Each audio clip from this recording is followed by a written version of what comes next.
Je vous présente maintenant Jean-Marie Tarascon, mon collègue au Collège de France, qui est titulaire de la chaire Chimie du solide et de l'énergie. Et son exposé portera sur l'énergie vue par le prisme des batteries. Et si je veux citer juste un mot pour qualifier ou introduire son exposé, il dit « Si le Green Deal de l'Europe réussit, elle sera le premier continent climatiquement neutre au monde ».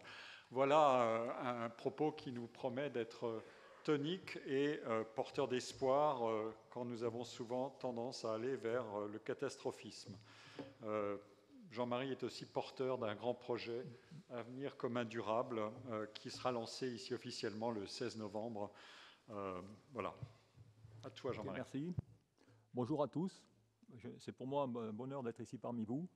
Et je tiens à remercier Samantha Besson et Stéphane Mala pour m'avoir fait intervenir dans ce colloque de rentrée sur une problématique aussi importante que celle de l'énergie.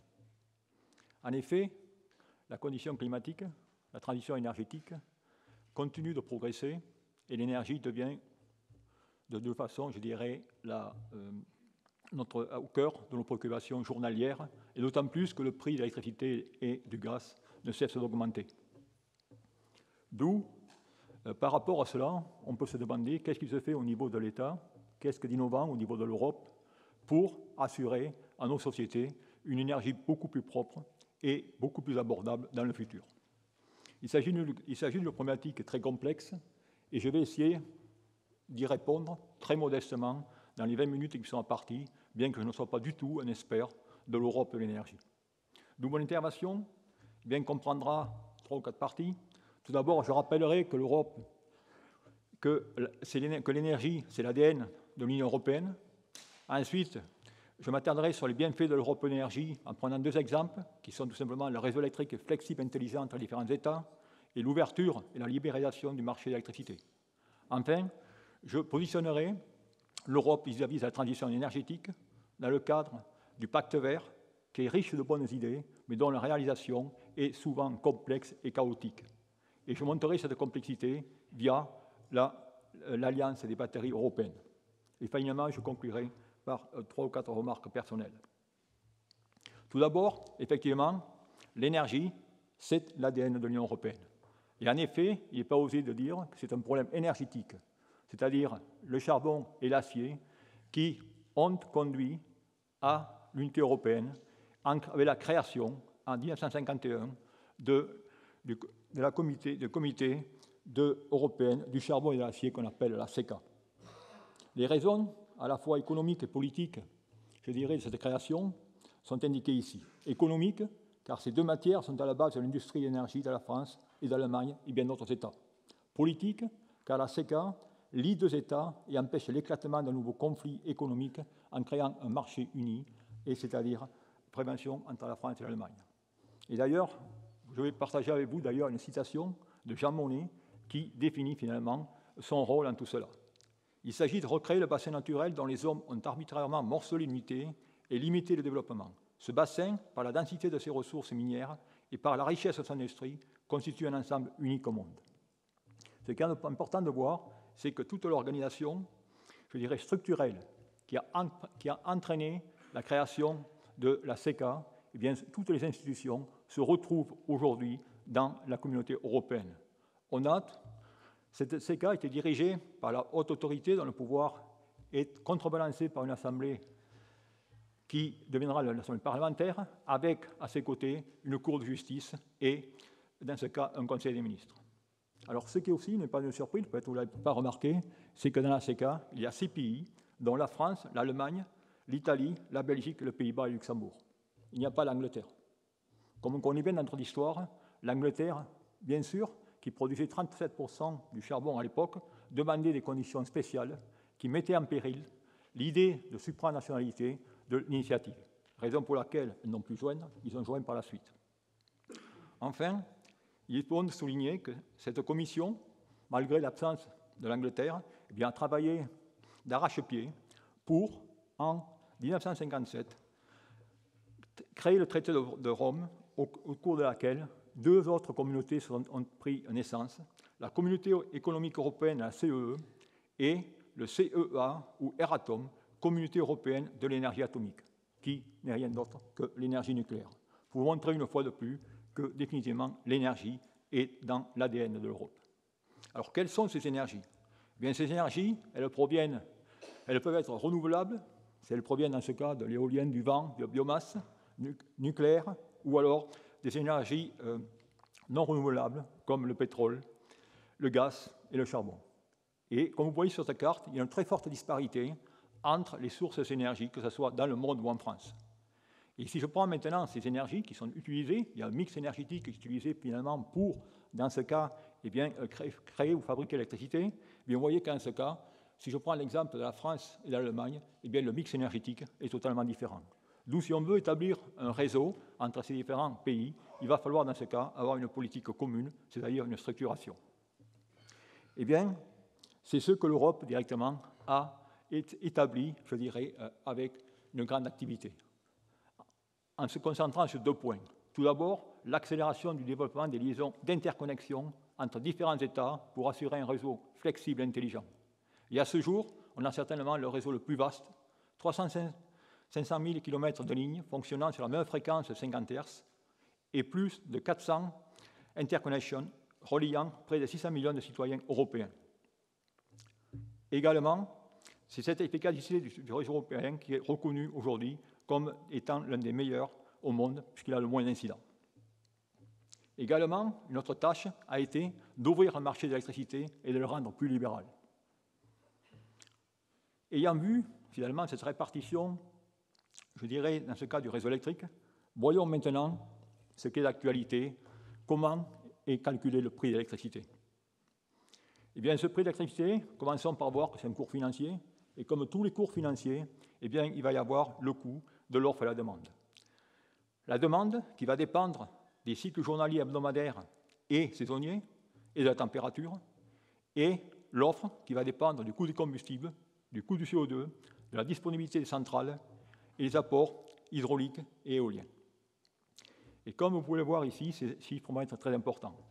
Le graphe ci-dessous vous montre, finalement, si par exemple, je veux tout simplement acheter 1000 MW de puissance, je suis sur cette courbe en noir, et dans ce cas, eh bien, mon prix d'électricité va être indexé sur le prix de la dernière énergie disponible, qui dans ce cas est la centrale au gaz. Si maintenant je veux acheter une quantité d'électricité de 300 MW, c'est-à-dire que c'est durant la nuit, eh bien, ça sera indexé sur tout simplement le prix du nucléaire. Et ça vous montre l'importance, finalement, de la relation entre le prix de l'électricité qui est comparé, finalement, à, dans ce cas, l'énergie disponible d'appoint. Et bien sûr, l'énergie disponible d'appoint, ces jours-ci, avec la montée du gaz et ainsi de suite, va entraîner une montée de l'électricité. Et c'est pour ça qu'aujourd'hui, en ce moment même, eh bien, en Europe, tous les chefs d'État sont réunis pour, finalement, réajuster la politique communautaire du marché de l'électricité.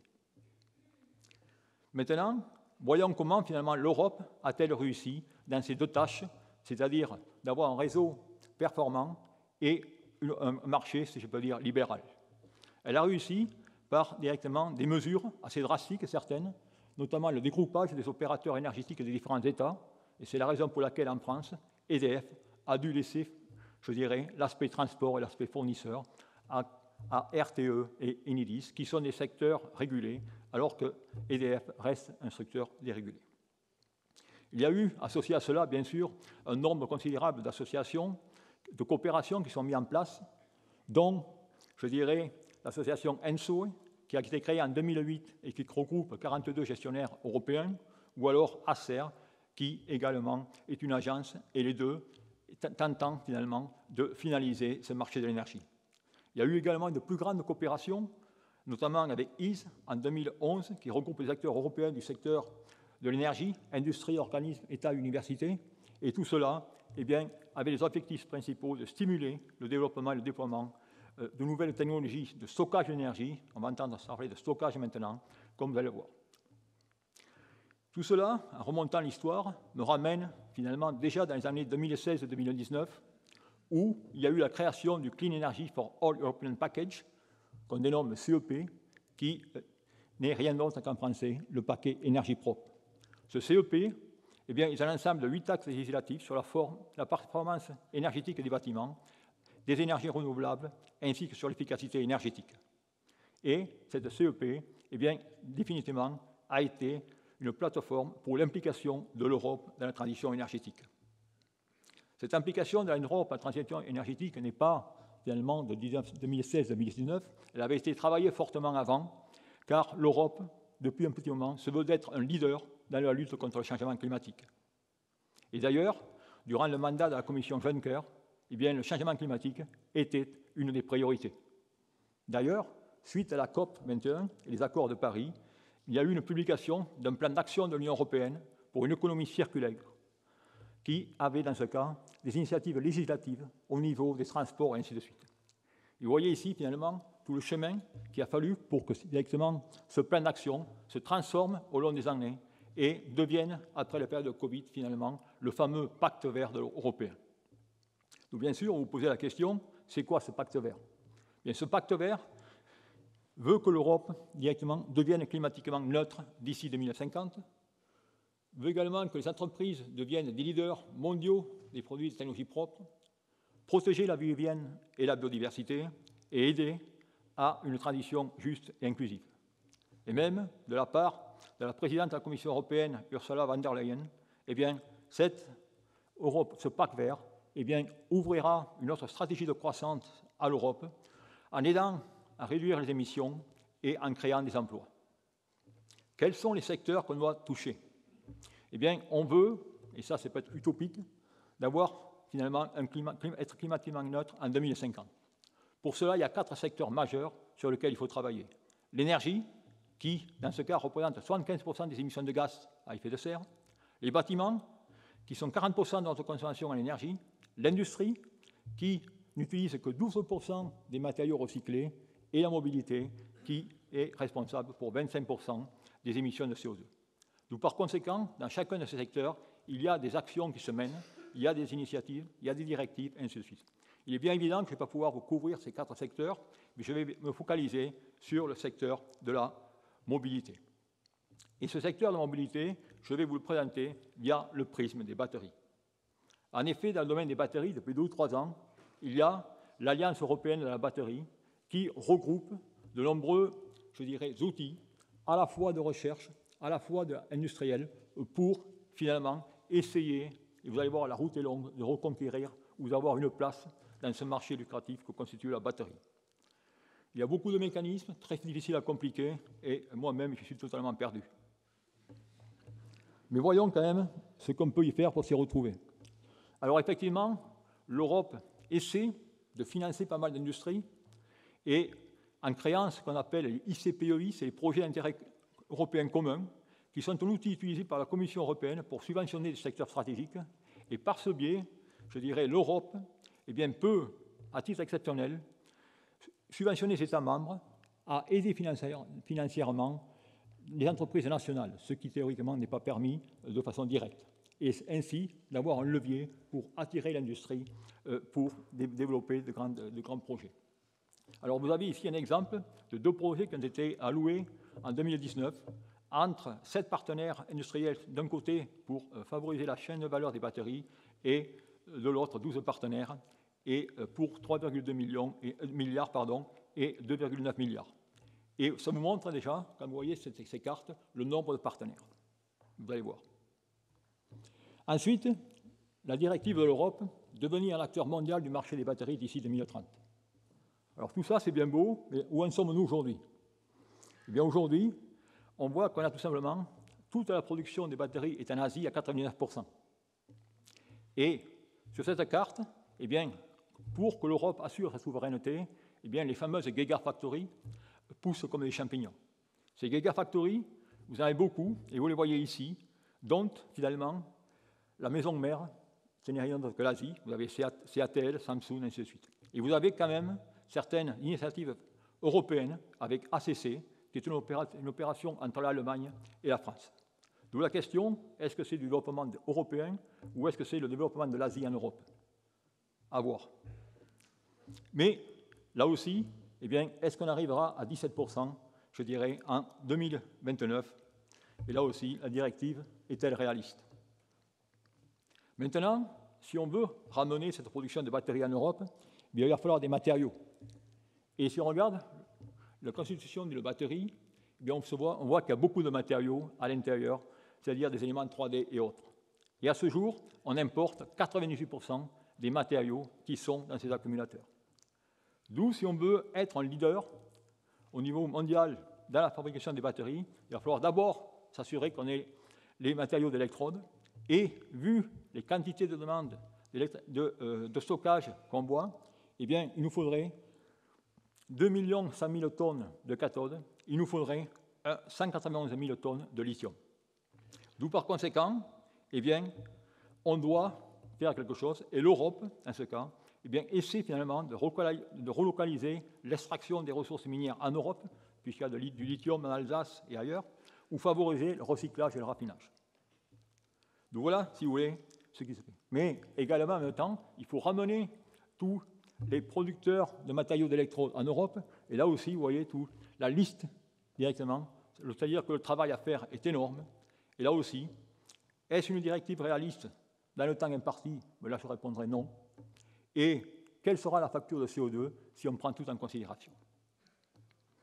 D'ailleurs, parlant de cette facture de CO2, eh bien, l'Europe est dans une course vers la neutralité climatique en 2050. Et ce sont les nouvelles législatives pour le véhicule électrique. Eh bien, vous voyez, dans ce cas, que finalement, il faudrait que l'émission de CO2 soit aux alentours de 95 grammes par kilomètre. Et en rouge, vous avez les émissions directement des différents fabricants. Et je prends l'exemple de Volkswagen, dans laquelle ils sont aujourd'hui à 120 grammes par kilomètre. Ils doivent être directement à 95 grammes en 2021. Vous avez ici les pénalités qui seront payées, dans ce cas, en millions d'euros. Eh bien, Volkswagen, s'il ne descend pas son émission de CO2 d'ici 2021, il aura une facture de l'Europe de 9 milliards. Alors, d'où viennent ces chiffres? Et c'est un peu la difficulté de l'Europe, c'est que des chiffres apparaissent un peu partout, et des fois, on ne sait pas du tout d'où vient la réalité. En effet, si on regarde en fonction du temps, eh bien, l'Europe a des directives. Il faudra 81 grammes par kilomètre en 2025, il faudra 59 grammes par kilomètre en 2030. Les raisons, d'où viennent directement la rationnelle de ces chiffres, personne ne sait. Maintenant, on va passer sur un projet qui me tient plus à cœur, puisque j'ai participé, qu'il s'agit de batteries 2030. Et là, c'est vraiment la recherche visionnaire au-delà de 2030. D'où, dans ce cas, nos missions sont de repenser la façon dont nous inventons les batteries du futur, de fournir des technologies de rupture à l'industrie européenne des batteries tout au long de la chaîne de valeur et permettre un leadership européen sur les marchés existants. Dans ce cas, nos travaux de recherche sont centrés autour de 3 axes principaux. Tout d'abord, l'utilisation de l'intelligence artificielle, espérons qu'on puisse en sortir quelque chose, pour faire des batteries à haute performance. Également, de rendre des batteries plus intelligentes par l'intégration des fonctionnalités d'autoréparation et de diagnostic, et de rendre les batteries plus écocompatibles en développement de nouveaux chimies de procédés. Donc voilà, si vous voulez, quelle est notre tâche. Alors, pour vous donner un exemple, eh bien, cette tâche, ce programme a été lancé en 2020, et je vous montre ici ce qui se passe. C'est un programme qui a 24 pays, 102 organisations, et pour le lancement, il y a 40 millions d'euros sur 3 ans. Si vous calculez finalement 5 personnes par organisation, vous avez une masse salariale de 600 personnes, et ce que je peux dire, comment gérer une telle usine à gaz avec efficacité, sans tomber dans le financement de tableaux Excel, plutôt que de vraies recherches. Et ça, c'est vraiment un problème qu'on a aujourd'hui. Ensuite, la vision européenne, voilà directement ce qu'on essaie de faire dans les 10 ou 15 ans qui suivent. C'est-à-dire faire cette fameuse batterie intelligente avec des systèmes d'autoréparation et ainsi de suite.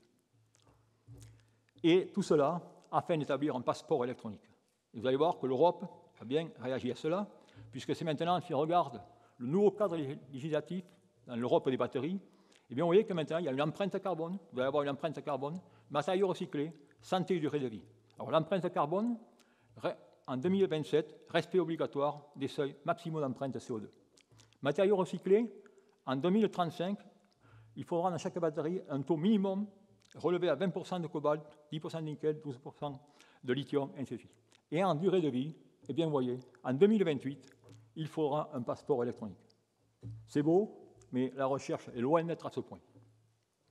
Alors je terminerai sur un des derniers transparents, sur un autre problème qui est très important, qui est le fameux problème du recyclage. En effet, quel va être le devenir de ces batteries, vu la quantité colossale de batteries qui vont être émises? Il ne faut pas refaire l'histoire des plastiques, où les polymères étaient finalement la panacée dans les années 1900 et deviennent notre cauchemar aujourd'hui, aux années 2000 et autres. D'où, là aussi, dans le cadre de ce programme européen, on est en train de repenser les procédés de recyclage pour avoir des procédés plus éco-compatibles. Et on est surtout en train de repenser la configuration des batteries qui n'a pas amélioré depuis plus de 100 ans. Donc voilà, si vous voulez, un peu ce que je voulais vous raconter sur l'Europe. Alors permettez-moi quand même de faire 3 conclusions. Alors l'Europe, je dirais, de l'énergie est vitale et cruciale pour réussir la transition énergétique, car elle fédère des États membres autour d'objectifs bien ciblés et met en œuvre les outils financiers nécessaires. L'interconnexion du réseau ou l'ouverture du marché de l'électricité, le pacte vert, je dirais, sont de très bons exemples. Mais cependant, une plus grande efficacité en réduisant sa lourdeur décisionnelle serait la bienvenue. Enfin, peut-être n'aimant pas trop les papiers, l'Europe est une machine à documents législatifs et à directives chiffrées, parfois non fondées, qui sous-estiment les verrous réels technologiques. Exemple, Europe climatiquement neutre en 2050, y a-t-il un scientifique qui directement s'accorde avec cela? 1% des batteries à ce jour, 17% en 2029, je vous ai montré directement le travail colossal qui reste à faire. 59 grammes de CO2, aucune idée si c'est réaliste ou pas. Et enfin, un message qui me tient encore plus à cœur, c'est que l'Europe est omnibulée, je dirais à juste titre, par le financement de grands projets industriels de développement de technologies à fort état de maturation. En revanche, la présence industrielle dans les projets de recherche académique à rupture technologique est un échec total. Totalement contre-productif, pas de participation intellectuelle, les industriels sont là pour simplement faire de la veille technologique aux frais de l'Europe. Donc voilà, si vous voulez, ce que j'arrive à vous raconter sur l'Europe. Donc merci pour votre attention et merci à l'Europe.